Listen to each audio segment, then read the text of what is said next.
Friends, কেমন আছো তোমরা সবাই? আশা করি তোমরা সবাই অনেক ভালো আছো। ওয়েলকাম তোমাদের সবাইকে আমার চ্যানেলে। আমি তমালি।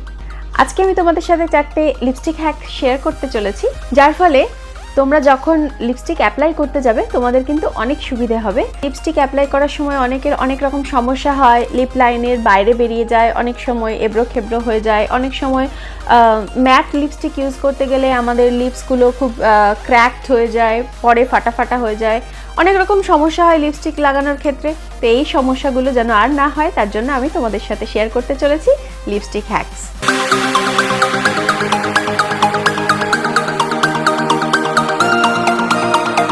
হ্যাক নাম্বার 1, আমাদের বেশিরভাগ ক্ষেত্রে দুটো ঠোঁটের কালার কিন্তু সেম হয় না। যেমন ওপরের ঠোঁটের তুলনায় নিচের ঠোঁটটা একটু বেশি ফর্সা হয়, আর ওপরের ঠোঁটটায় অনেক সময় অনেকের ক্ষেত্রে আমি দেখেছি একটু কালচে ভাব থাকে। তো যে ক্ষেত্রে কি হয়, আমরা যখন লিপস্টিক অ্যাপ্লাই করি তখন কিন্তু আমাদের দুটো ঠোঁটে সেম কালার আসে না। একই লিপস্টিক অথচ দুটো ঠোঁটে আলাদা রকম কালার আসে।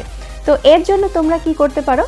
এর জন্য তোমরা যেটা করতে পারো, প্রথমে একটু কনসিলার নিয়ে তোমাদের দুটো ঠোঁটের ওপর অ্যাপ্লাই করে নেবে। যখন হেভি মেকআপ করবে, ভালো মতো পুরো মুখে ফাউন্ডেশন, কনসিলার সব কিছু অ্যাপ্লাই করার পরে তার সাথে সাথে তোমাদের লিপসেও কিন্তু তোমরা কনসিলার অ্যাপ্লাই করে নিতে পারো এবং সেটাকে ভালো করে আঙুল দিয়ে ব্লেন্ড করে নিয়ে তোমরা তার ওপর লিপস্টিক অ্যাপ্লাই করতে পারো।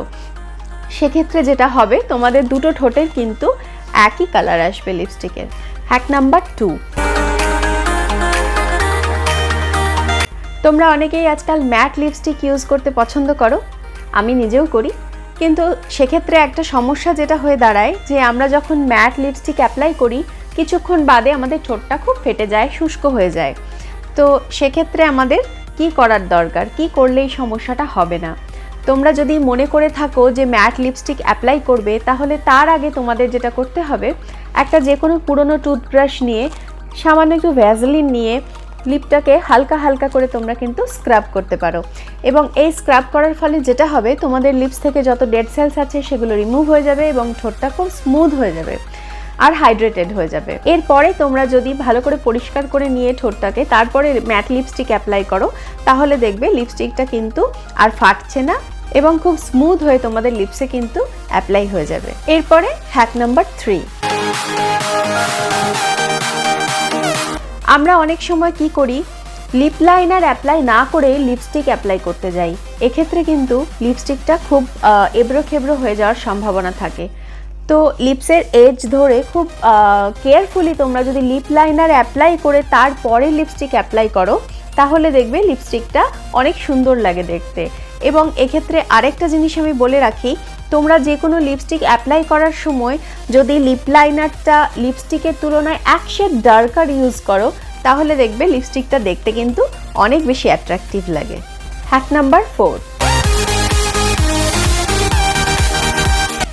এখন কিন্তু ট্রেন্ডে চলছে খুব ফিলার লিপস। তো এই ফিলার লিপস লুকস আমরা কিভাবে ক্রিয়েট করতে পারি? যদি তোমরা তোমাদের লিপসের এজের বাইরে দিয়ে লিপ লাইনার অ্যাপ্লাই করো এবং তারপর লিপস্টিক অ্যাপ্লাই করো, তাহলে যেটা দেখবে যে এমনিতেই লিপসগুলি কিন্তু ফিলার লিপসের লুক দেবে। তো এইভাবে তোমরা লিপস্টিক কিন্তু অ্যাপ্লাই করতেই পারো। এই ছিল খুব ইম্পর্টেন্ট 4টে লিপস্টিকের হ্যাক, যেটা আজকে আমি তোমাদের সাথে শেয়ার করলাম। এরকমই বিভিন্ন রকমের ইম্পর্টেন্ট এবং ইনফরমেটিভ ভিডিও আমি তোমাদের সাথে শেয়ার করতে থাকবো ইন ফিউচার। তো যদি ভালো লাগে তাহলে অবশ্যই আমার চ্যানেলটা কিন্তু সাবস্ক্রাইব করে নাও, তার সাথে সাথে ভিডিওতে লাইক কমেন্ট শেয়ার কিন্তু করে নাও। আর দেখা হচ্ছে এরকমই একটা ভিডিওর সাথে। ততদিন ভালো থেকো, সুস্থ থেকো, নিজের খেয়াল রেখো। আজকের মতো টাটা।